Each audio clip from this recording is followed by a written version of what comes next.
Thanks to you at home for joining us this hour as well. All right, so these guys, whatever you think of them, it is undoubtedly true that these guys cannot catch a break. Donald Trump for President campaign chairman Paul Manafort and Donald Trump for President deputy campaign chairman Rick Gates. Both of them are currently under federal indictment on multiple felony charges. Sometimes when you're under indictment on serious felony charges, they keep you in jail until your trial. Maybe it's a break for them that neither Gates nor Manafort is in jail right now, but they are both essentially under house arrest. They've had to surrender their passports. Some of their family members have had to surrender their passports. They're wearing monitoring devices. They have to get permission from the court if they want to go anywhere.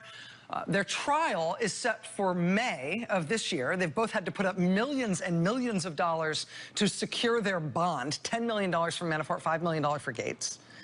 Manafort went so far last week as to sue the government to try to get them to drop the charges against him, but also to basically disempanel the special counsel, Robert Mueller, fire the special counsel, Robert Mueller. He wasn't appointed properly.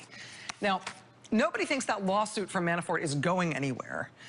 And that raised the question of why he did it. Why did Manafort and his lawyers go through the time and the expense of filing that lawsuit when it was nothing anybody was going to take seriously? It just really looked like a very desperate move. What's Paul Manafort feeling so desperate about? Well, today, Paul Manafort and Rick Gates got sued by a Putin-linked Russian oligarch who they used to do business with. Oleg Deripaska is his name. He was a major financial backer of some of Paul Manafort's work in the former Soviet Union. He and Manafort and Gates and their company then tried to do several big business deals together. At least one of those deals appears to have gone wrong.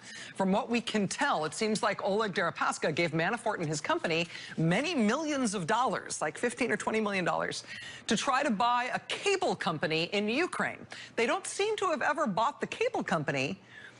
And Deripaska seems to think that his money nevertheless went walkies, that it got sort of siphoned off, at least in part, by Manafort and Gates. And we know he thinks that because Deripaska previously sued Paul Manafort to try to get the money back in 2014. One of the intriguing storylines around Paul Manafort and his cash flow around his time running the Trump campaign and why he wanted to run the Trump campaign in the first place, and Manafort's mysterious communications during the campaign where he offered Deripaska private briefings on the campaign, and he emailed somebody else he was working for about whether or not the campaign might be something he could use to get whole when it came to Deripaska.